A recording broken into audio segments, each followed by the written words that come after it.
ভিখারিরা শোরুমের ভেতরে আসার সাহস তোদের হলো কি করে? বাইরে বের হয় এখনই। আরে সাহেব, আমরা তো গাড়ি দেখতে এসেছিলাম। ওরে বুড়ো, গাড়ি কেনার যোগ্যতা আছে তোর? হায় আল্লাহ! মা, আমাকে ছাড়ো। আজ এই ম্যানেজারকে আমি ছাড়বো না। আমাদের কপালে গাড়ি কেনা লেখা নেই।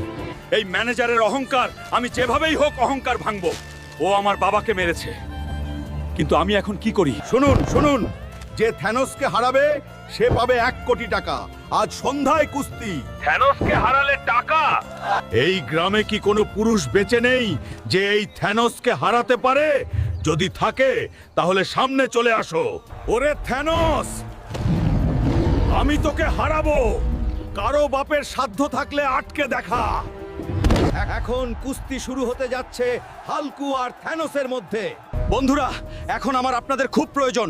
আমাকে যে কোনোভাবে এই কুস্তি জিততেই হবে। দয়া করে এই ভিডিওটি লাইক এবং সাবস্ক্রাইব করে দিন। তোকে পিষে চাটনি বানাবো। আজ তোকে ধুলো চাটাবো। বন্ধুরা, আমাকে এই ম্যাচ জিততেই হবে। দয়া করে এই ভিডিওটা লাইক আর সাবস্ক্রাইব করো, কারণ এই ম্যাচ জিততে আমাকে শক্তি দেবে। এই কুস্তির বিজয়ী হাল্কু ভাই। এখন তাড়াতাড়ি শোরুমে যাব, অহংকারী ম্যানেজারের মুখে টাকা ছুঁড়ে মারবো। ম্যানেজার, এই নে 30 কোটি টাকা। আর এই শোরুম এখন আমি কিনে নিয়েছি। এবার তুই আমার শোরুম থেকে বেরিয়ে যা।